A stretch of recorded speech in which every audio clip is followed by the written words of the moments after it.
kalau aku jadi kamu mah aku mendingan pindah sekolah, ngapain maksa di sekolah kayak gini gitu, orang otak nggak mampu kok gitu. Dan itu posisinya waktu itu masih rame banget kantinnya, dan saya juga bener-bener kayak yang astagfirullahaladzim gitu kan, kayak maksudnya saya udah down, ini susah banget pelajaran, ditambah ada orang ngomong kayak gitu. Dan akhirnya saya teriak lah depan mukanya, lihat aja ntar gue kalau gue akan dapat beasiswa ke luar negeri sebelum lulus gitu. Hai, selamat datang di channel YouTube ini bersama saya Dasa dari podcast Di Situ Bercerita.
Halo Rangga.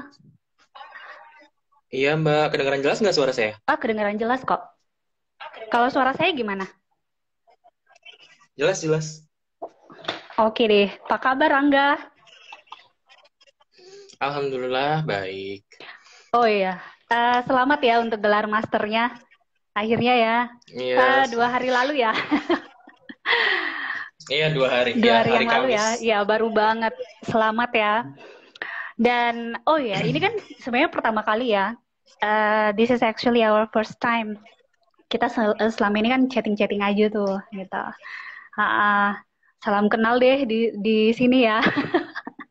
Dan thank you banget udah mau live bareng, cerita soal perjalanan studinya Rangga nih di sini. By the way, nanya dulu yang ini gelar masternya Rangga tentang apa ya? Apa? Gimana Mbak? Sorry. Gelar masternya Rangga ini master di bidang apa? Boleh jelasin nggak? Kemarin tulis tentang apa? Kemarin aku gelar S2-nya adalah di jurusan hubungan internasional. Dengan konsentrasi diplomasi dari segi package mata kuliahnya. Tapi tesis aku sendiri lebih ngomongin tentang pembangunan berkelanjutan, jadi economic equality, environmental conservation dan segala macam dalam pembangunan ekonomi gitu Mbak. Dan membandingkan perspektif antara mainstream, yaitu yang digadang-gadangkan oleh PBB, kritikal, yaitu orang-orang yang para scholars yang mengkritik pendekatan itu, juga bagaimana sih dari segi Al-Quran Sunnah tuh menghadapi hal itu. Nah itu perampungannya berapa lama kemarin?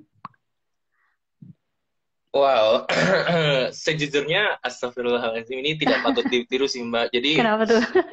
Saya menyelesaikan tesis saya dalam 1 minggu. Kok bisa? Wow. Harusnya for your master degree harusnya harusnya kayak harusnya dalam jadi kayak proposalnya itu sendiri saya nyelesainnya tuh dalam 1 malam. Astagfirullahaladzim. Jangan jadi seperti saya. Harusnya 1 semester tapi saya kerjain dalam 1 malam. Ini benar-benar ngawur. Terus approval dengan koreksi-koreksi apalah segala macam tentunya. Terus perampungan dari selesai proposal sampai selesai tesisnya itu kira-kira dalam waktu 1 minggu. Itu karena kan kalau di sini kemarin kita sambil kuliah ya Mbak. Jadi kayak saya agak pusing gitu loh di saat memang kuliahnya juga demanding, tapi saya harus nulis tesis gitu. Jadi akhirnya saya kuliah dulu aja udah. Terus baru pas sudah waktunya tesis harus deadline, baru saya stres sendiri lah, itu begadang-begadang ngerjain. Alhamdulillah selesai. Anyway, itu kuliahnya Rangga masternya yang course atau yang ini penelitian research? Mixed mode Mbak, jadi kayak kita ada kelas selama 4 semester, Mm-mm. tapi mulai dari semester ketiga tuh proposal, semester keempat tuh tesis. Jadi Oh, kayak tesis sama proposal tapi bareng sambil kelas gitu loh Mbak, jadi pusing. oh gitu. Oh, jadi ini waktu tempuh studinya lebih dari setahun ya untuk master degree-nya ya? Iya, ini master degree yang 2 tahun. Wow, lama banget. Terus, tapi ini untuk kalau untuk Eropa kan ya itu sebenarnya bisa 1 tahun ya. Biasanya yang 2 tahun itu kan yang Amerika ya. Iya, jadi ada astagfirullah. Jadi ada yang ini sih Mbak, jadi tergantung sama negaranya ya sebenarnya. Jadi kayak kalau di Hungaria sendiri memang dia programnya kalau untuk S2 2 tahun Mbak. Jadi tapi memang ada kampus-kampus di Eropa yang dia programnya umumnya 1 tahun seperti di apa namanya di Belanda itu 1 tahun, di Mm-mm. Inggris itu 1 tahun kayak gitu. Tapi banyaknya sih yang saat ini adalah yang kebanyakan memang masih 2 tahun kebanyakan di negara Eropa. Terus yang kalau misalnya mix kayak gitu researchnya baru mulai buat tesisnya kemarin ini dalam waktu seminggu, terus asistensinya ke dosen gimana tuh? Iya, jadi asistensi ke dosennya itu seminggu tuh nulisnya doang gitu loh Mbak. Jadi asistensinya tuh lebih kayak ke, jadi saya tuh asistensi ke dosen tuh cuma di proposal Mbak. Jadi yang ini tuh nggak ada asistensi dosen pas proses menulisnya. Jadi Hmm, dosennya bilang nanti pas proses menulis nggak ada, kan ini lagi COVID ya Mbak. Kita mm-mm, masih online nih. mm-mm. Jadi kayak saya video call sama dosen untuk pembuatan proposal itu gitu. Jadi kayak dijelasin mana-mana salahnya gitu. Jadi setelah saya bikin lagi, revisi itu dikoreksi lagi lewat video call gitu. Jadi sebenarnya penelitian kamu maunya arah kemana kemana kemana kemana sampai kayak sekitar 3 kali video callnya Mbak. Terus habis itu dosennya bilang, well ini adalah video call terakhir kita ya gitu. So, kita nggak akan ada lagi video call, nanti asistensinya lewat email aja. Jadi kayak tapi sayanya emang terlalu fokus kuliah karena pengen ngejar nilai, Heeh. terus nggak begitu melakukan asistensi di semester kedua, tapi alhamdulillah selesai. Dosennya cukup baik ya, bisa dihubungin itu. Iya. Heeh. Gimana sih kalau ini proses penulisan kayak gitu di sana? Kalau soalnya kan kalau di Indonesia kan kita cukup ribet ya untuk pas lagi asistensi gitu untuk penulisan tesis, untuk skripsi itu agak sulit gitu. Terus untuk dapat apa? Oke, kita udah Approval. bisa, iya approval untuk bisa maju tuh nggak serta-merta gitu. Kalau di sana gimana? Apalagi nih kondisinya lagi COVID gini ya. Mm-mm. Iya, jadi sebenarnya ya itu kemarin pas saya ini apa namanya setelah proposal itu dosen saya cukup menghela nafas juga sih Mbak, karena kayak ya ampun Rangga, kamu ngapain aja gitu 1 semester kok kerjaan kamu kayak gini, terus habis itu ya itulah banyak banget revisinya kan. Terus nanti kamu tolong semester depan lebih proaktif lagi dan kamu tuh harus mengalokasikan waktu kalau buat nulis tesis, kalau enggak kamu bisa nggak lulus loh semester depan, dia bilang gitu kan. Ya udah akhirnya saya apa namanya bilanglah sama dosennya pas di apa ya kayak awal semester kedua, ya maksudnya sorry semester keempat, awal semester keempat saya bilang sama dosennya, Bu, kayaknya saya mau modelnya saya tulis semua nanti saya kasih gitu, terserah nanti ibu mau ngebantai apa, baru nanti saya revisi. Kayaknya kalau saya cicil cicil cicil cicil saya nggak bisa kayak gitu Bu, soalnya saya orangnya nggak konsisten, aku bilang kayak gitu. Jadi model terus dosennya menyetujui, oleh boleh, oke boleh, tapi tolong kamu kirim sebelum tanggal sekian gitu. Jadi dikasih deadline. Nah seminggu sebelum deadline itulah saya pusing ngerjain, karena selama 1 semester sebelumnya jadi kayak saya fokus ini doang, apa kuliah gitu. Terus setelah itu baru dosennya, oh ini udah bagus, apa namanya, cuma kamu harus edit ini harus dibuang, ini harus ditambahin, ini harus dieksplor lagi, gini. Nanti kalau kamu sudah selesai, kirim balik ke saya kasih waktu 2 hari, kata dosen. Setelah 2 hari kamu kirim, saya akan kirim surat approval lewat email. Oke, dan saya begadang 2 hari sampai badan sakit semua. Terus alhamdulillah selesai, terus langsung dikasih approval. Approvalnya tuh dikirim weekend, Mbak. Jadi kita harus ngirimin Senin, minggunya dosen yang ngirim approval lewat email. Gitu, alhamdulillahnya gampang. Dosennya. Iya, Nah, kalau pas pas kemarin itu ujiannya secara virtual, jadinya yang hadir secara virtual itu siapa aja? hanya saya dan panelis. cukup ini ya, apa ada komentar ini nggak di sana bahwa pas lagi COVID ini berubah gitu, ada perubahan drastis untuk ujian seperti itu? Iya, yang jelas ujian jadi online sih, Mbak. Terus sebenarnya kalau ujiannya menurut saya sama aja sih, online sama offline. Cuman saya lebih merasakan dari segi kuliah sih, Mbak. Karena kuliah online sih, saya pribadi saya merasa sangat berat sekali kuliah online. Karena saya orangnya kalau nggak di depan muka langsung nggak fokus gitu. Jadi kayak Hmm, sering kali nggak fokus dan akhirnya ya udah gitu. Dan kalau di sini, Mbak, kita kan nggak wajib datang kuliah ya sebenarnya. mm-mm, Jadi tidak ada absensi. Kalau mau datang ya datang, kalau enggak ya enggak gitu. mm-mm, Jadi in the end sebenarnya semester ini tuh saya kebanyakan nggak datang kelasnya. Jadi mm, kayak ada berapa kelas saya hanya datang mungkin kayak satu dua dosen yang memang saya rasa saya lebih banyak bisa dapat manfaat dengan datang daripada dengan tidak datang. Kalau yang saya merasa saya datang dalam tanda kutip buang-buang waktu karena nggak ngerti anyway, saya akan baca sendiri gitu. Jadi saya mm, nggak datang kelasnya. mm. Gitu sih. Soalnya juga kalau di sana kan ya, misalnya nggak masuk ya nggak masalah. Soalnya yang penting pas ujiannya itu kita bisa ya. Mm, mm, mm. Sama tugas ngumpulin Oh gitu. ya tugas ya.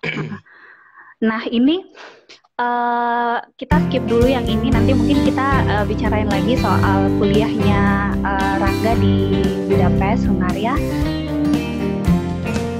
Kita ini nih, kita akan bicarain ini nih Rangga. Kalau boleh cerita, jadi kita bahas, bukan kita bahas sih, Rangga yang cerita deh. Rangga yang ceritain prosesnya. Soalnya kemarin kan saya tahu Rangga itu perjalanannya lewat media sosial kan.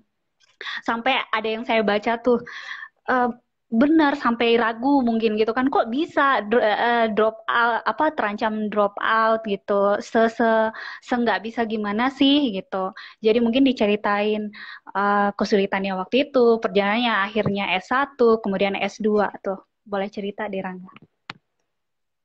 Well, sebenarnya Mbak, oke, jadi saya mulai dari SMA dulu berarti ya. Oke oke. Saya SMA itu tahun 2012 awal. Maksudnya awal SMA itu 2012. Sudah 9 tahun yang lalu.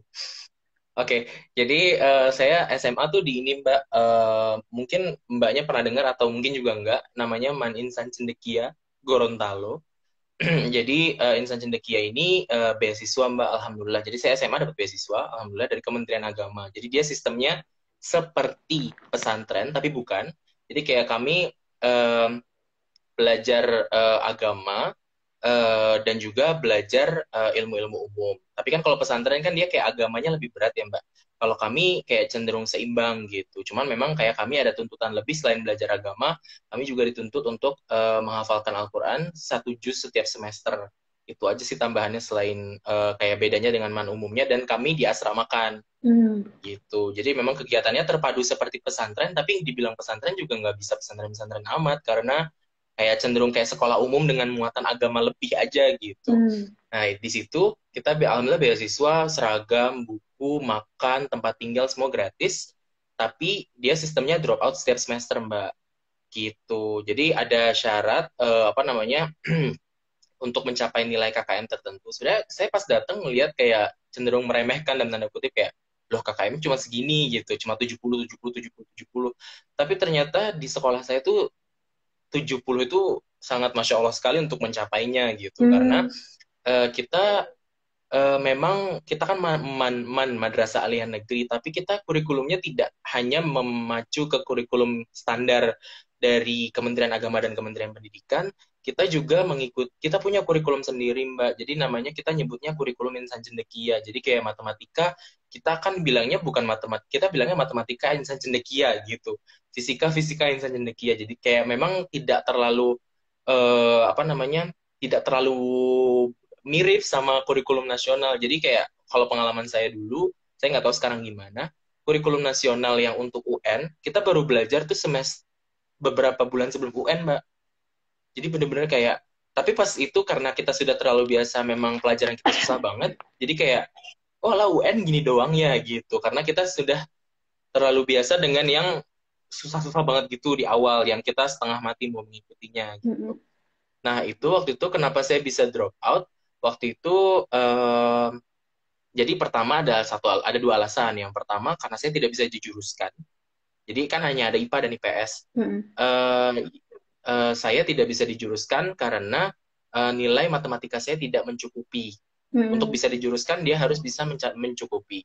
Nah, saya itu nilai matematikanya tidak mencukupi. Nah, di drop out-nya itu, mau di drop out-nya kenapa? Yang alasan kedua adalah karena memang matematikanya itu tidak mencukupi. Jadi kayak, kan harusnya 70 tuh. Kalau mau masuk IPS, dia harus 70 dan IPS-nya lulus gitu.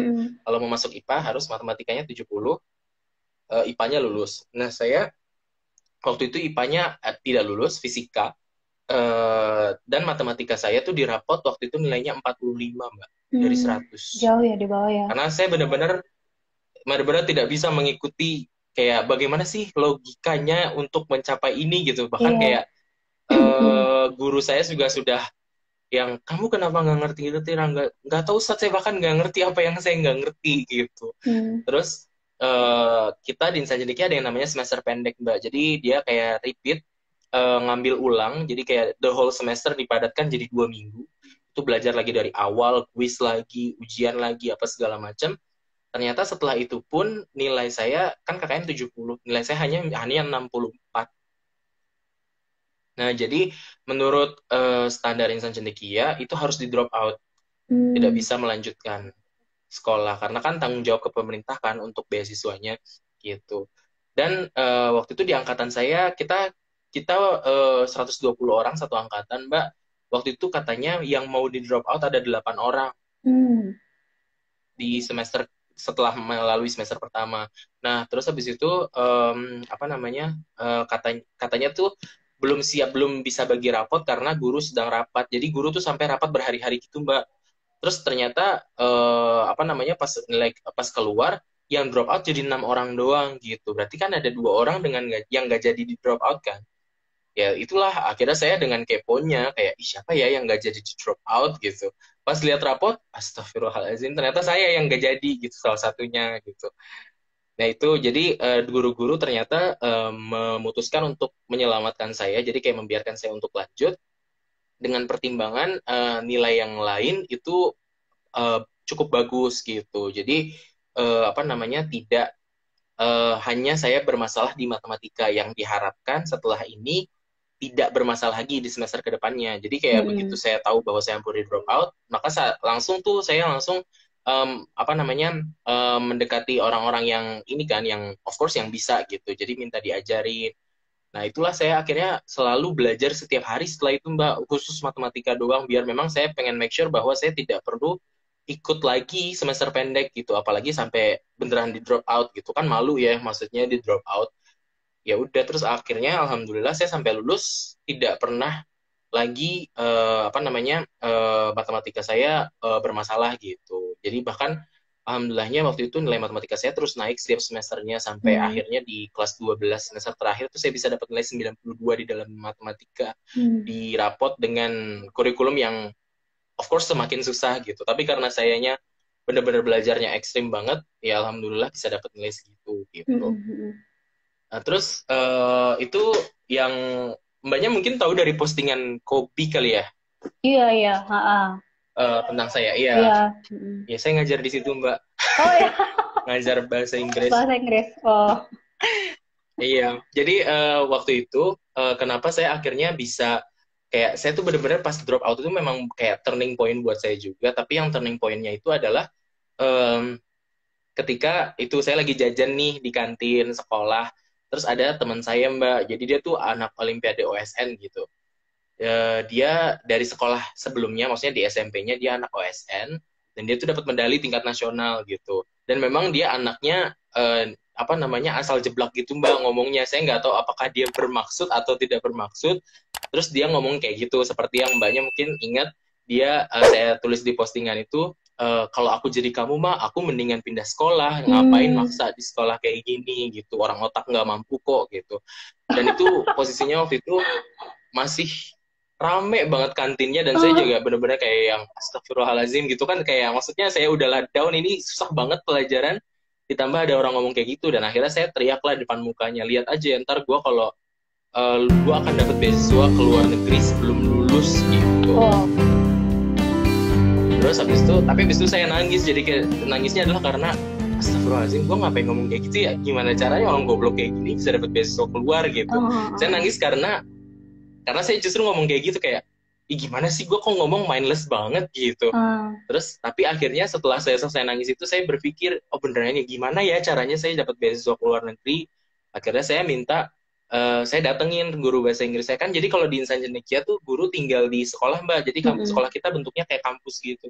Nah jadi saya datanglah ke rumah guru saya, wali kelas saya yang salah satunya menyelamatkan saya biar nggak drop out. Saya bilang, Umi, kan kita manggilnya Ustadz atau Umi. Umi, saya mau minta tolong deh belajar bahasa Inggris. Saya pengen kuliah di luar negeri. Saya nggak tahu kalau di Indonesia mau kuliah di mana. Jadi waktu itu motivasi saya adalah karena Indonesia ada SBMPTN dan SBMPTN itu ada matematikanya. Dan saya nggak bisa matematika. Jadi kayak saya udah melihat bahwa, aduh, saya nggak akan keterima nih kalau SBMPTN gitu kan. Ya udah saya bilang gitu, Umi pokoknya saya mau kuliah di luar negeri, Mi, saya pengen belajar bahasa Inggris. Dan alhamdulillah Uminya tuh justru seneng gitu.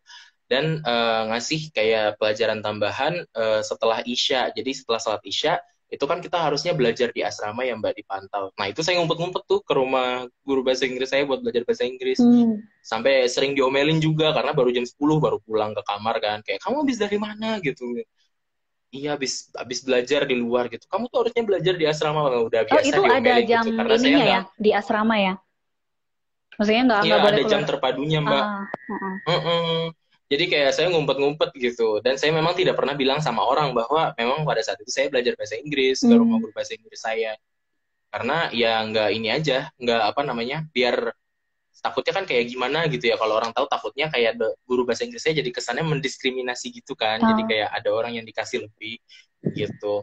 Nah akhirnya saya belajar terus dan saya juga fokus mikir kayak, oke, saya kalau berjuang dari segi nilai nggak bisa nih bersaing dengan orang yang sama-sama anak SMA lain, banyak kan yang nilainya of course lebih bagus daripada saya. Maka saya mikir saya harus punya sesuatu yang bisa saya tawarkan, sesuatu yang berbeda.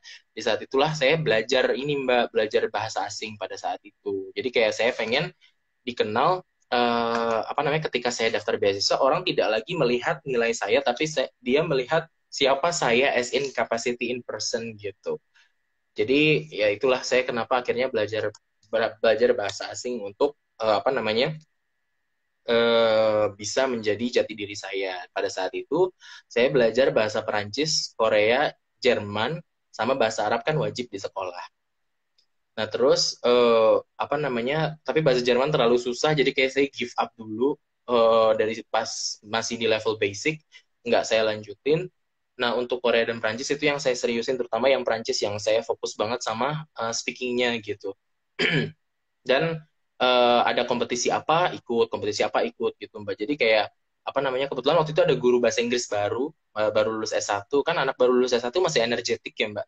Nah ini guru bahasa Inggris saya yang baru lulus ini, dia mau membuat klub debat di kampus pula, kita biasanya nyebutnya kampus, di sekolah Di saya, sekolah. debat bahasa Inggris. Ya jadi kayak apa namanya, Rangga kamu join yuk gitu. Saya dengar dari guru bahasa Inggris yang satunya katanya bahasa Inggris kamu bagus gitu.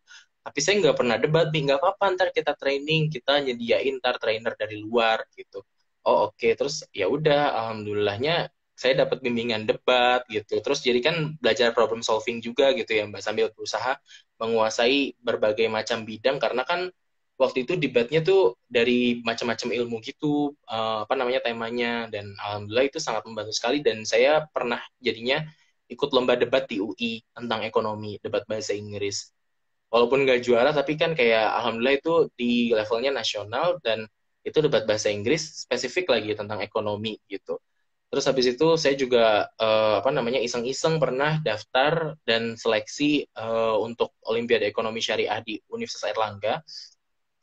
Dan alhamdulillah waktu itu kita berangkat juga ke level nasional, walaupun nggak juara, tapi kayak ada sesuatu yang bisa saya tunjukin gitu, bahwa saya tuh punya pengalaman ikut kompetisi dan saya juga punya kemampuan ini gitu. Jadi kayak orang tidak lagi nanti ketika saya nyari beasiswa, orang tidak lagi melihat saya dengan nilai rata-rata rapot saya, tapi lebih kayak apa sih yang bisa saya lakukan dan apa yang pengen saya lakukan ke depannya gitu. Terus alhamdulillah Ya gitu Mbak, saya udah nyari beasiswa dari kelas 12 semester 1. Alhamdulillah dapat pertama kali daftar langsung keterima, Oh, alhamdulillah mm, di Malaysia. Saya tuh dapat pengumuman diterima di Malaysia tuh sebelum UN. Jadi kayak orang pada neriakin saya, udah nggak usah berangkat UN gitu. Udah dapat kuliah S1, udah aman gitu. mm. Kayak gitu. Tuh untuk yang S1-nya. Menarik ya. Ini aku mau nanyain tadinya kan Rangga bilang sebenarnya jadinya ada kelas tambahan untuk bahasa Inggris kan. Jadi sebenarnya level bahasa Inggrisnya Rangga sebelumnya itu apakah itu di benar-benar beginner atau intermediate atau gimana? Dan akhirnya itu gimana pas waktu itu temunya bahwa oh ternyata saya kuatnya di linguistik nih. Akhirnya bisa belajar beberapa bahasa gitu. Oke, sebenarnya ini sih Mbak, sebenarnya alhamdulillahnya waktu SMP tuh orang tua saya banyak duit, jadi saya tuh sekolah di RSBI, Mbak pernah dengar? Sekolah RSBI. Jadi apa namanya? Itu sekolah negeri yang dia tuh bilingual, Mbak. Jadi sekolah SMP saya, SMP Negeri 5 Bekasi itu bilingual bahasa Indonesia dan bahasa Inggris gitu. Jadi ada yang pakai bahasa Inggris untuk subjek-subjek tertentu yaitu matematika, biologi, kimia, fisika. Ya itu kayaknya itu deh. Iya itu yang pakai bahasa Inggris, sisanya semuanya bahasa Indonesia. Dan sebenarnya saya rasa itu cukup membantu saya walaupun bahasa Inggris saya lulus dari situ juga masih belepotan juga gitu. Mm-mm. Dan saya merasa bahwa kalau saya mau ke luar negeri dapat beasiswa, somehow kalau saya nggak bisa excel dari segi nilai rapot, saya harus excel dari segi nilai tes bahasa Inggris gitu biar kayak kelihatan saya bagus banget. Oleh karena itu, jadi saya apa namanya minta sama guru bahasa Inggris saya untuk mengajarkan lebih lagi. Pada saat itu level saya tuh intermediate dan lulus S1, alhamdulillah tuh saya apa namanya eh level saya tuh di apa namanya advance di C1 yaitu setara dengan orang yang sudah pernah tinggal di negara berbahasa Inggris Oh. pada saat saya lulus SMA karena saya Mm-mm. belajar bertahun-tahun itu. Wow. Gitu, Heeh. Mbak. Menarik banget soalnya bukannya dari kecil ini ya, tapi itu baru setelah SMP ya mulai belajar ya jadinya. Iya, iya. Ah, ah, ah. Dan kemudian jadi banyak bahasa lain selain bahasa Inggris. Untuk kemampuan yang di bahasa Prancis dan Korea levelnya, Rangga? Waktu aku itu kan kayak saya kan juga belajar angin-anginan ya Mbak. Soalnya kan Ah, SMA saya tuh padat banget gitu. Dan saya tuh waktu itu belajarnya ya kalau mood aja. Jadi kayak sampai sekarang tuh saya levelnya tuh di lower intermediate kayak saya bisa paham orang ngomong, saya bisa ngobrol, saya bisa baca artikel kayak misalnya beberapa referensi untuk tesis saya itu dalam bahasa Prancis gitu. Saya paham, bisa baca gitu. Tapi memang masih perlu bantuan kamus karena kan kosakata masih sangat kurang gitu. Jadi kira-kira seperti itulah gambarannya, Mbak. menarik ya. Di sini yang aku garis bawain banget soalnya apa? Mungkin pada saat itu kan Rangga terpuruk dan juga dapat komentar kayak gitu dari temen ya. Tapi pas lagi gitu tuh intinya tuh kita nggak akan baik atau mampu terbaik dalam segala hal, tapi ada satu bidang yang harusnya kita tahu bahwa kita tuh di situ. Poin-poin kelebihan kita tuh di situ.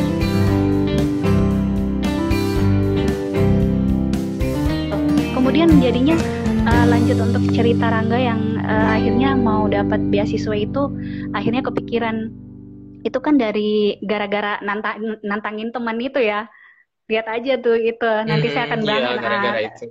Selanjutnya gimana tuh jadinya Rangga dapat beasiswa? Iya, oh iya tadi kan banyak nanyain ya kenapa saya akhirnya bisa bisa memutuskan kenapa harus bahasa gitu kan. Jadi Ah, di Insan Cendekia Mbak pas kita pertama kali datang kita semua wajib psikotes. Pas hmm, jadi semua orang yang keterima di Insan Cendekia pas masuk di minggu pertama. Jadi kan kalau di sekolah-sekolah negeri pada umumnya MOS itu kan yang banyak hal yang tidak penting pada saat zaman saya ya zaman sekarang sih udah nggak ada zaman saya kan pada saat itu sekolah-sekolah negeri lain banyak hal yang nggak penting lah dikerjain seniornya lah suruh bawa ini itu nggak penting gitu nah kalau kami tuh saya sampai kayak masya Allah ini orientasi udah kayak apaan tahu gitu kan maksudnya kita disuruh psikotes mbak kayak ada satu hari di mana kita full psikotes untuk mengetahui kita tuh cocoknya jurusannya IPA atau IPS terus kita ada dari psikotes itu ketahuan multiple intelligence kita sama IQ kan Nah, alhamdulillah waktu itu psikotes saya menunjukkan bahwa multiple intelligence saya 3 tertinggi. Pertama adalah linguistik, kedua adalah musik, dan yang ketiga adalah interpersonal gitu. Jadi kayak oke, berarti ini yang saya punya nih bekal gitu. Terus saya pas membandingkan, pas ngintip-ngintip skor IQ teman-teman saya, wah saya termasuk yang paling rendah nih seangkatan. Teman-teman saya pada kayak 130, 140, 150 gitu. Dan kayak ya Allah, aku butiran debu, ini nggak bisa nih aku bersaing dengan mereka kalau dari segi nilai. Berarti aku juga harus bersaing dari yang lain gitu. Good. Gitu, Mbak. Good. Terus yang lanjutnya ini sih apa namanya? Ya udah kayak saya apa namanya? Saya tuh diam-diam nggak ngasih tahu siapa-siapa pas daftar beasiswa. Terus satu angkatan gempar pas saya keterima. Terus ya udah saya menjalani UN dengan tenang gitu kan. Terus habis itu saya berangkat ke Malaysia. Saya kan lulus Mei 2015, harusnya saya di Malaysia September 2015, tapi karena ada waktu itu Malaysia baru ganti sistem visa, jadi kayak ada gangguan sistem gitu, saya harus mundur 1 semester, jadi saya baru kuliah tuh Februari 2016. Nah itu pas saya mulai kuliah di kampus itu, wah kampus saya ini saya merasa sangat mendukung sekali dari segi akademik gitu Mbak, jadi kayak saya merasa termotivasi dari segi akademik, dan saya jadi kayak pengen lanjut S2 langsung deh habis S1 gitu. Pada saat itu waktu umur saya 18, saya pengen langsung lanjut S2 setelah S1 tanpa jeda. Nah, akhirnya saya berusahalah mendapatkan of course nilai yang bagus, yang kedua ikut organisasi, yang ketiga deketin dosen kan. Maksudnya bukan deket dari segi menjilat, tapi kayak deket yang akrab gitu, yang kayak saya sering nanya tips trik, sering nanya konsultasi tentang pelajaran, konsultasi tentang ini itu gitu. Dan apa namanya, ya begitulah, alhamdulillah selama saya kuliah di Malaysia. Dan apa namanya, jadi kayak saya dapat nilai bagus karena beasiswa S1 saya ini mensyaratkan juga Mbak, harus IPK minimal 3,5 setiap semester, kalau enggak dicabut. Dan pada saat itu kampus S1 saya tuh nilainya sistem kuota Mbak. Jadi kayak dalam satu kelas hanya bisa berapa orang yang dapat nilai A gitu. Sementara kan saya butuh nilai nih. Dan jadi saya kayak astagfirullahaladzim, nilai gue segini, maksudnya kayak walaupun nilai bagus, saya akan melihat kayak dari skala 100-nya bagus, tapi saya akan melihat kayak ih, yang sekelas lain gimana ya gitu. Apakah orang-orang lain nilainya lebih bagus dari saya atau enggak? Kalau lebih bagus kan berarti saya belum tentu bisa mendapatkan nilai yang saya inginkan gitu kan. Jadi kayak gitu sih, di apa namanya, apa ya, kayak masih tersetres dalam apa namanya kuliah S1 karena sibuk mikirin nilai gitu. Terus harus memenuhi standar tapi itu ya. Dan habis itu pas udah akhir-akhir nih, saya kan alhamdulillah lulus 7 semester Mbak. Jadi saya lulus pengennya sih 8 karena kan beasiswanya menanggung anyway, tapi saya melihat teman-teman saya udah pada, yang teman-teman SMA udah pada kuliah mulai September nih. Sementara saya baru Februari kuliah. Ntar saya emang sepele banget sih, astagfirullahaladzim. Motivasinya adalah ntar gue foto wisuda gue upload ke Instagram udah nggak lucu, orang udah pada lulus semua, gue lulus belakangan. Motivasinya kayak gitu doang sebenarnya.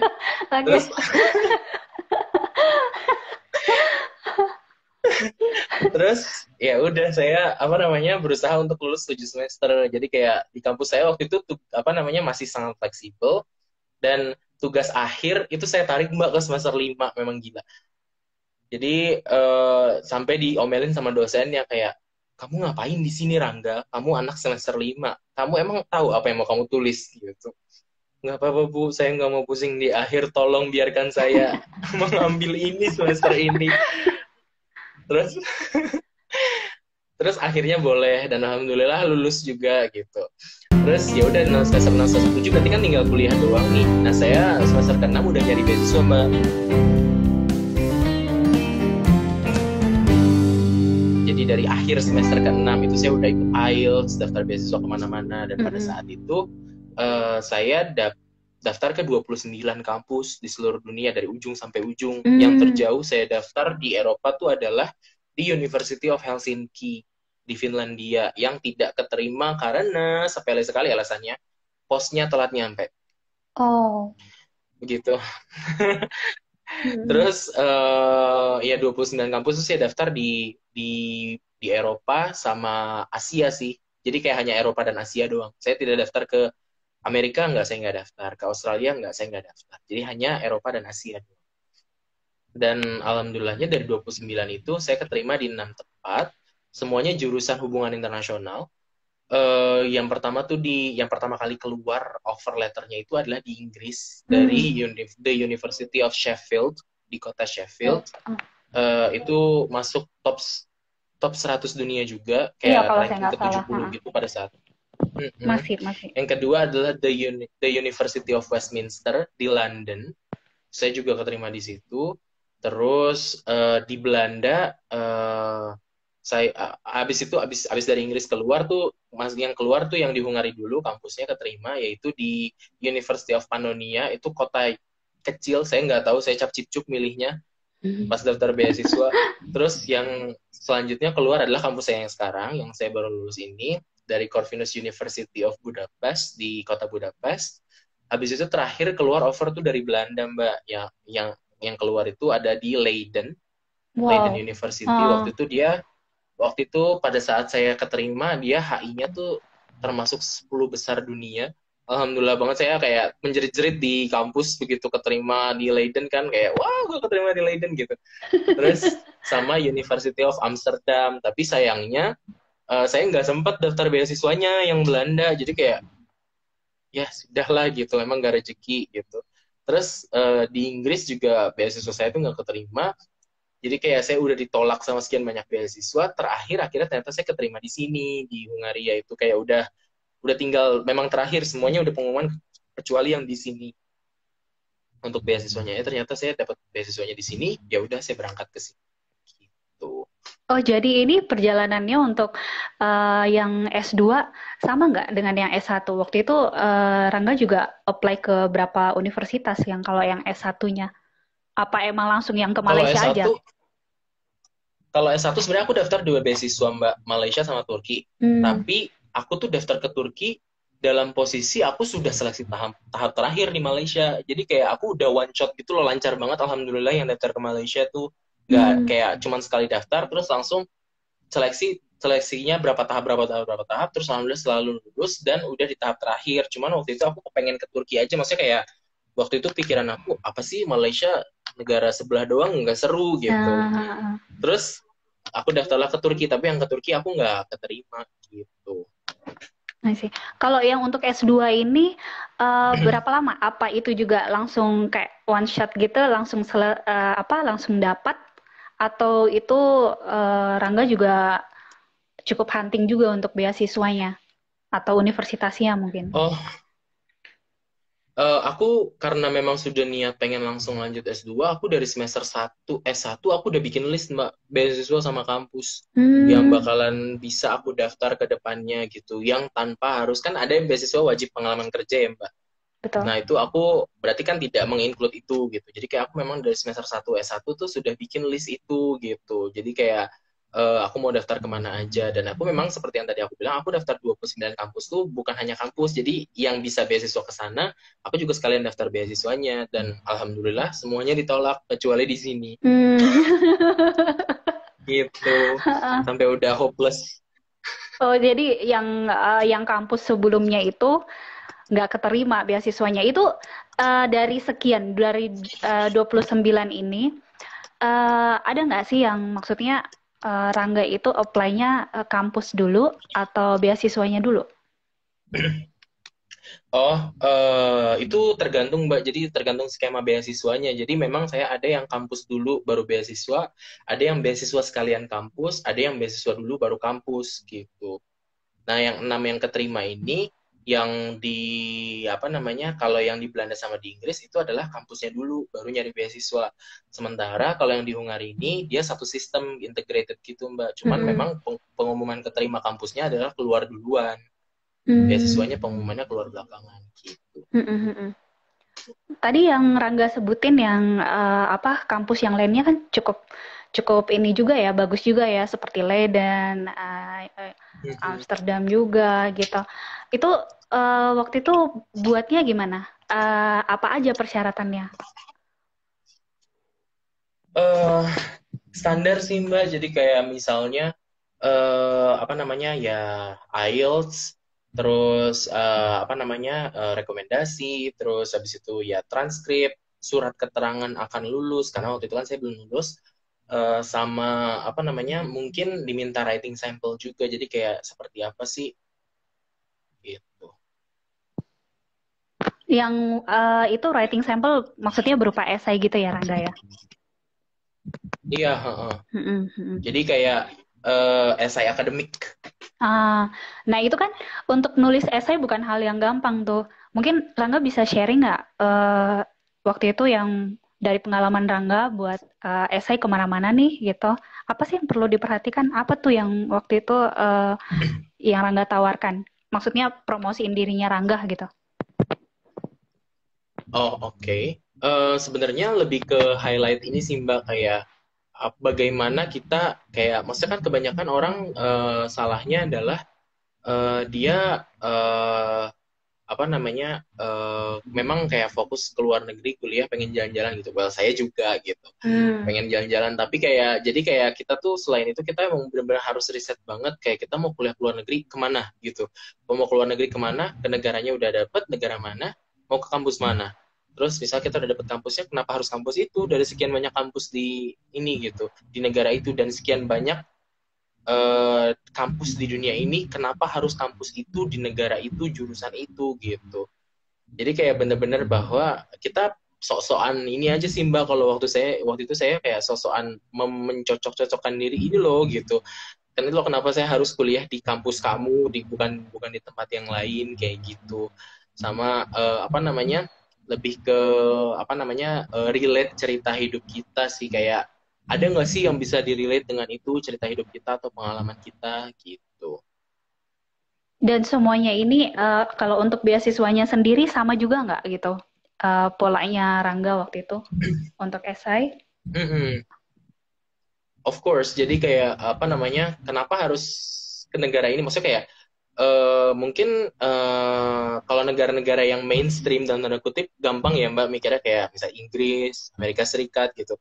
Tapi ketika negara seperti ini yang oh my God, orang bahkan banyak yang nggak tahu gitu. Kayak harus mikir kenapa harus di negara ini, padahal kan di negara lain ada, di beasiswa lain ada gitu. Itu yang menurut saya cukup menantang sih, ya harus riset gitu, harus baca-baca gitu. Bagaimana kita dengan sok-sokannya mencocok-cocokkan bahwa kita tuh harus dapat beasiswa dari negara ini bukan dari tempat lain gitu. Sama kayak kalau beasiswa tuh lebih ke habis lulus kita mau ngapain gitu. Nah, itu tuh banyak yang kadang juga bingung ya. Banyak yang bertanya, itu gimana tuh? Apakah harus balik dari yang beasiswa Rangga sendiri ini? Apakah mewajibkan untuk balik ke Indonesia atau gimana? Enggak wajib, Mbak. Oh, enggak Jadi wajib. beasiswa aku S1 maupun S2 enggak wajib. Oh, gitu. Enggak wajib balik. Heeh. Tapi pas apa namanya pas pas nulis esainya sih saya nulis saya akan balik. Apa namanya saya pengen bikin hal-hal ini kayak gini, saya pengen kayak gini gitu. Tapi kan maksudnya saya akan balik anyway karena keluarga saya di Indonesia semua gitu. Tapi kan pertanyaannya adalah apakah baliknya langsung balik, apakah baliknya nanti misalnya setelah nyari pengalaman di sini apa gimana, kan kita nggak tahu gitu. Nah, ini perbedaannya yang beasiswa kayak gini, yang mengharuskan balik dengan yang nggak mengharuskan. Main pointnya kan biasanya kalau yang dikatakan itu balik agar kita juga memberikan sumbangsi kan untuk negara kita gitu. Tapi kalau misalnya yang nggak mengharuskan untuk balik, yang main pointnya yang harus diperhatikan artinya pas nulis esai itu apa tuh yang kita tuliskan? Sebenarnya kalau kalau dari saya pribadi apa namanya lebih ke well sebenarnya itu kan personal preference ya, Mbak. Cuman kalau misalnya saya tuh tipe orang yang apa namanya kalau nulis esai walaupun saya nantinya nggak balik, maksudnya nggak langsung gitu, nanti Mm-mm. baliknya entah kapan, itu Mm-mm. saya akan bilang bahwa saya akan balik gitu. Kayak saya punya long term yang sangat long termnya itu seperti apa gitu, pengen berbuat apa sih terhadap negara saya. Tapi kalau memang orang yang menginginkan karir internasional misalnya kan, dia pengen jadi researcher di Eropa misalnya atau gimana, ya dia kalau dia daftar beasiswa yang tidak mewajibkan balik, ya dia bisa mencantumkan aja gitu kayak aspirasi karirnya dia seperti apa di level internasional gitu. Gak masalah kok.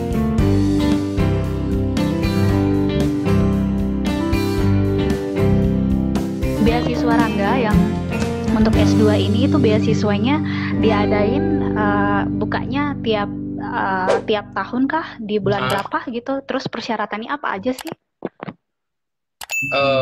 Tiap tahun sih bukanya, kalau tidak ada halangan insya Allah dia tuh di akhir tahun gitu Mbak, kayak Desember sampai Januari lah bisa dipantengin,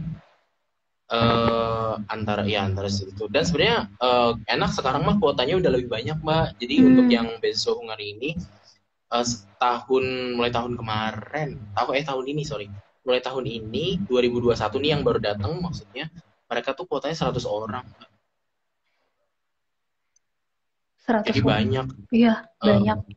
Tapi 50 itu reserve untuk S3. 50-nya itu bisa S1 dan S2 campur. Oh, campur untuk S1 S2. Hmm. Kalau itu apa aja persyaratannya tuh, Rangga? Persyaratan standar beasiswa sih. Jadi kayak IELTS, SI motivation, terus rekomendasi, sama kayak ngisi formulir online gitu Mbak tentang data diri. Jadi kayak tempat tanggal lahir lah, apa namanya pendidikan sebelumnya, nilai berapa, apa segala macam. Sama transkrip sama ijazah. Udah kayak basic doang sih, kayak nari beasiswa pada umumnya aja dokumennya. Untuk kalau pengalaman Rangga sendiri untuk beasiswa itu yang paling diperhatikan lebih ke esainya atau CV atau resume, kalau di Eropa bilangnya CV ya. Kalau CV itu ngaruh juga nggak? Atau lebih memperhatikan esai aja? Sebenarnya kalau pengalaman saya pribadi Mbak, CV itu tuh kayak buat apa ya, buat nangkep matanya aja gitu, buat nangkep matanya si penyeleksi gitu. Tapi kalau dari yang lebih berpengaruhnya of course dari esainya, karena waktu itu saya di interview tuh memang khusus ngomongin apa yang ada di esai itu. Saya kira kan namanya S2 bakalan ini ya Mbak, bakalan ngomongin riset ke depannya gimana gitu. Ternyata dia hanya ngomongin yang ada di motivation letter itu doang, kayak kamu kenapa akhirnya begini, kamu kenapa begini gini gitu, kamu plannya ke depannya mau kayak gini, menurut kamu gimana kamu bisa mendapatkan itu gitu. Pokoknya intinya membahas itu doang gitu. Tapi CV penting of course, karena kalau CV kita sudah tidak menarik ya berarti kan kita tidak bisa menangkap matanya mereka untuk stay di kita. Betul. Nah, kemudian dari pengalaman Rangga kemarin nulis-nulis itu, ada nggak yang esainya Rangga samain atau enggak? Tiap yang berkas yang Rangga kirim itu semuanya beda gitu esainya? Atau beberapa poin aja? Oh, semuanya beda. Semuanya dibikin benar-benar personal ya. Personalized banget. Selain itu apa sih yang pengalamannya Rangga pas kemarin apply seperti itu, dari tiap beasiswa ini perbedaannya apa kira-kira? Sebenarnya kayak kalau dilihat-lihat sih apa namanya, ada beasiswa tertentu yang dia tuh punya kriteria khusus gitu Mbak. Jadi kayak mungkin beasiswa ini hanya menginginkan orang yang bagus akademiknya, mau sosialnya jelek atau apa bodo amat gitu, yang penting akademiknya sangat bagus sekali gitu. Ada beasiswa yang dia sangat menguatkan riset, pokoknya yang penting risetnya bagus gitu. Ada beasiswa yang dia mengutamakan sosialnya, yang penting sosialnya bagus gitu. Ada yang mencari all rounder, jadi kayak maunya ya nilai bagus, sosial bagus, apa semua bagus gitu. Jadi kayak kalau diperhatiin sebenarnya beasiswa itu ada yang dia sangat menonjolkan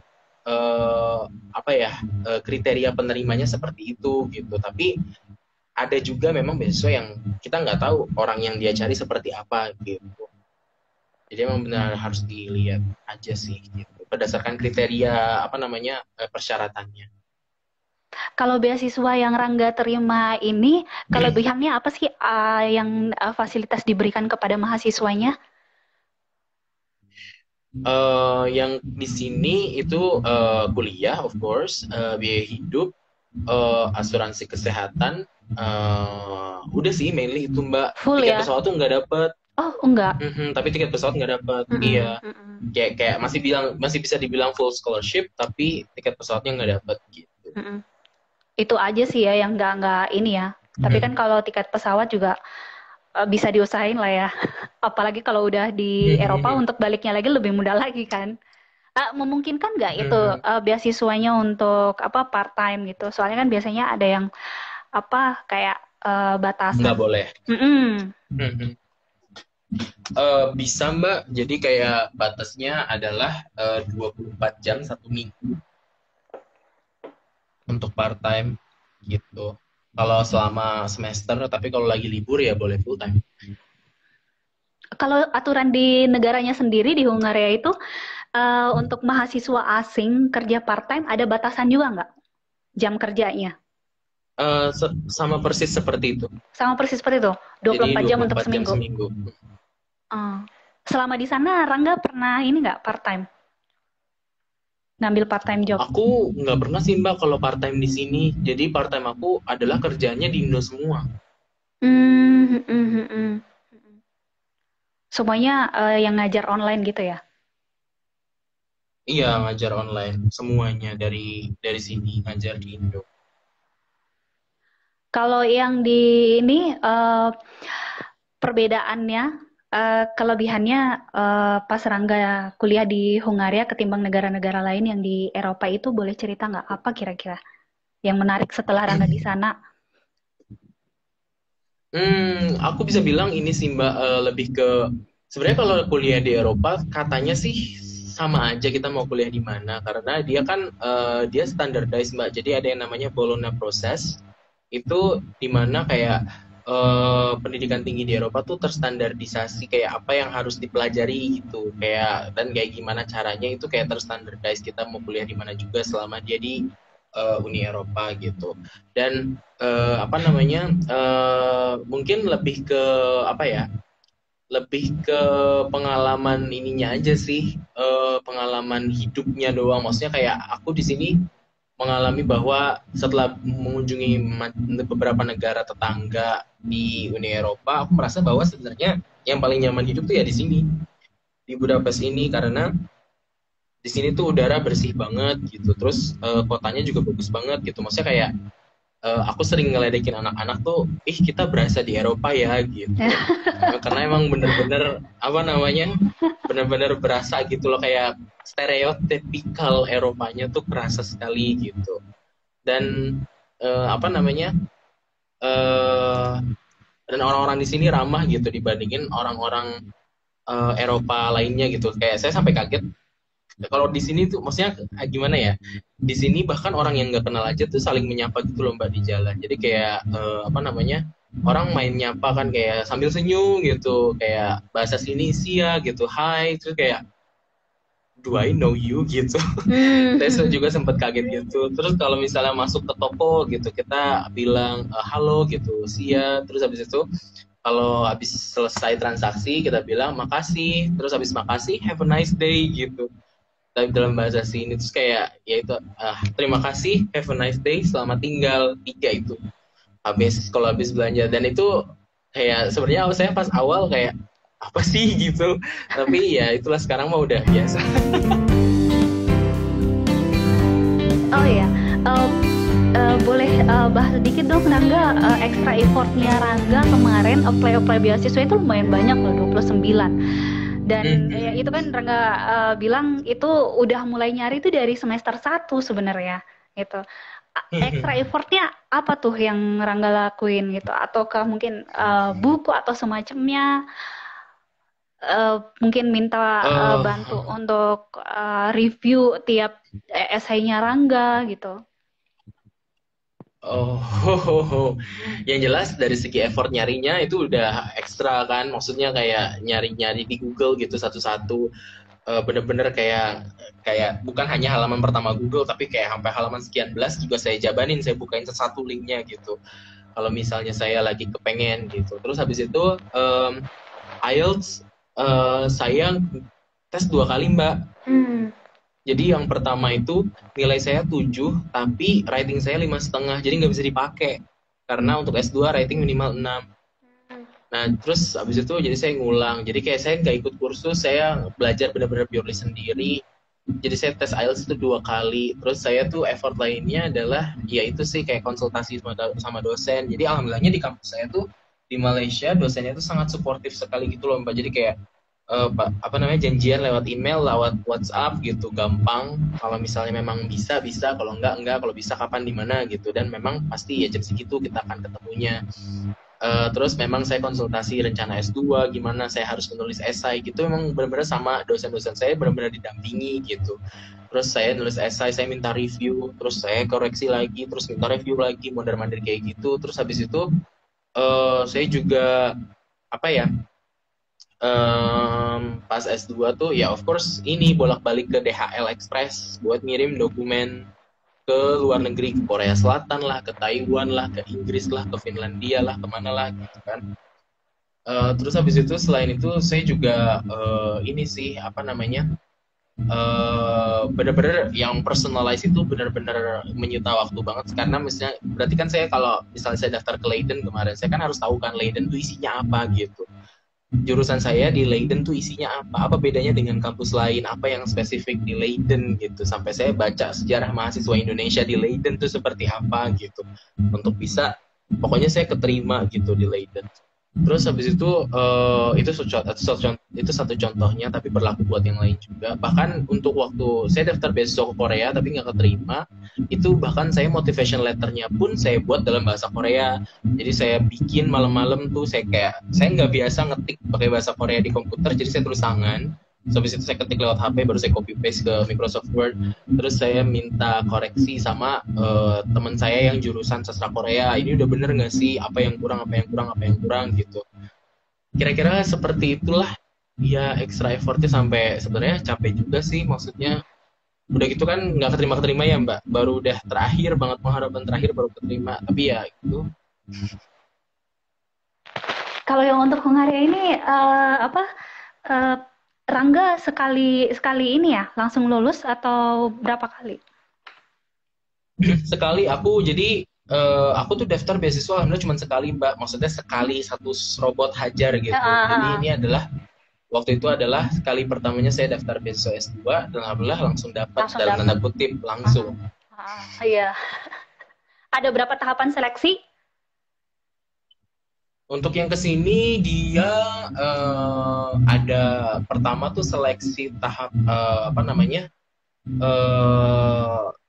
nominasi disebutnya tuh, nominasi dikti. Jadi berkas kita dibaca sama dikti Mbak. Apakah kita layak direkomendasikan mewakili Indonesia atau tidak? Kalau misalnya kita layak, kita lulus. Nah setelah rekomendasi dikti itu, dia apa namanya, tahap selanjutnya adalah seleksi kampus. Nah kan kita wajib memilih 2 pilihan. Pilihan kampus pertama saya adalah di sini, di yang sekarang saya kuliah dan baru lulus ini. Itu kita disuruh bikin esai akademik tentang satu topik hubungan internasional dari 2 topik. Kayak kita suruh milih satu dalam waktu 5 hari, disuruh kirim lewat email. Itu doang seleksinya. Sementara yang satu lagi itu dia interview, Skype interview gitu. Terus habis itu setelah kita dinyatakan lulus atau tidak kampusnya, kita nunggu pengumuman dari pemerintah sininya. Jadi cuma itu aja sih seleksinya. Oh, jadi sekarang Rangga kesibukannya apa nih setelah ini? Masih akan stay di sana ya? Aku masih sekarang nyari kerja Mbak. Jadi kayak at the same time aku juga ada beberapa kerjaan part time, ngajar dan lain-lain, itu masih aku kerjain. Tapi aku juga kayak apa namanya, sambil nyari kerja yang full time either di Indonesia atau di sini. Aku juga masih daftar-daftar di mana aja gitu. Jadi ya itulah kesibukan saya. #officially unemployed. Tapi kalau di Eropa sana dalam kondisi kayak seperti sekarang susah nggak sih dapat pekerjaan atau enggak Susah begitu? banget Mbak. Aduh, saya udah berapa kali di Astagfirullahaladzim. eh, saya udah berapa kali udah mau di hire tapi nggak jadi karena sponsorship ternyata diperketat gitu, sponsorship dari visanya gitu dari company-nya. Jadi kayak ya gitulah. Jadi susah sekali karena lagi kayak gini kan keadaan. Iya, ke Indonesia juga susah. Nah itu dia Mbak, makanya. Nah ini mungkin terakhir Angga ya, udah sejam juga. Pasti banyak nih teman-teman yang juga udah apply beasiswa, mungkin udah berapa tahun atau mungkin udah sekian puluh kali bilangnya. Terus mungkin berpikir udah kayaknya emang jalannya bukan di situ. Kalau dari Rangga sendiri, perspektifnya Rangga gimana nih buat teman-teman yang mungkin juga coba apply beasiswa seperti itu? Well, kalau dari aku sih Mbak, aku orangnya sih nggak apa namanya, kayak aku akan mencoba se ini aku ya, semampu aku gitu, kayak kalau istilah aku pas di postingan Kobi kemarin tuh, do the best and let God do the rest gitu. Jadi kayak ya udah kita coba aja daftar sana sini semuanya, pokoknya ada yang bisa daftar dan kita bisa masuk, daftar gitu. Tapi kalau ternyata memang kayak sudah apa namanya, sudah daftar kayak sekian lama dan tidak dapat, ya udah berarti memang simply nggak di situ rezeki kita. Karena kayak misalnya saya sendiri target utama sebenarnya adalah Korea Selatan Mbak, karena kan of course gitu saya belajar bahasa Korea, pengen ke Korea gitu.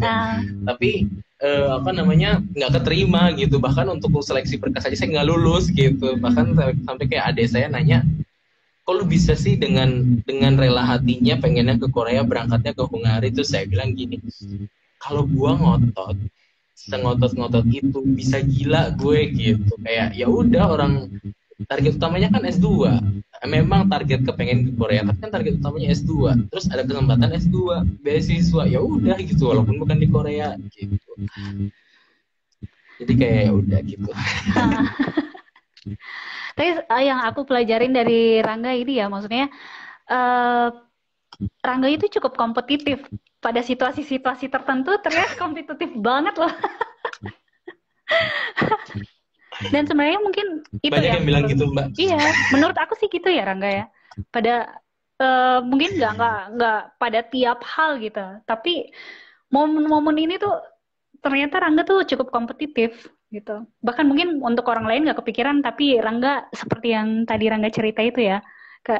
Mungkin unik, mungkin Rangga sendiri kalau pikir lagi tuh kayak nggak habis pikir, kok hal sepele banget gitu kan, hanya karena mikirin teman, gue juga harus ngambil ini nih, harus cepet nih gitu. Tapi unik dan kompetitif sih menurut aku, dan itu bisa jadi contoh juga sih buat yang lain sih, nggak patah semangat gitu. Aku tertarik banget dengan ulasan profilnya Rangga, soalnya nggak semua orang kali ya, kalau misalnya udah dibilangin kayak gitu terus bisa nantangin balik gitu kan, dan akhirnya semuanya berubah ya Rangga ya. Kalau dengar cerita Rangga S1, S2, teman-teman dapat lingkungan yang suportif banget jadinya. Iya, alhamdulillah. Iya. Thank you banget untuk kesempatannya, untuk waktunya Rangga. Kalau misalnya balik ke Indonesia mungkin kita bisa ketemuan gitu ya. Thank you ya. Oke, baik ya. Terima kasih banyak Mbak sudah mengundang. Iya, terima kasih.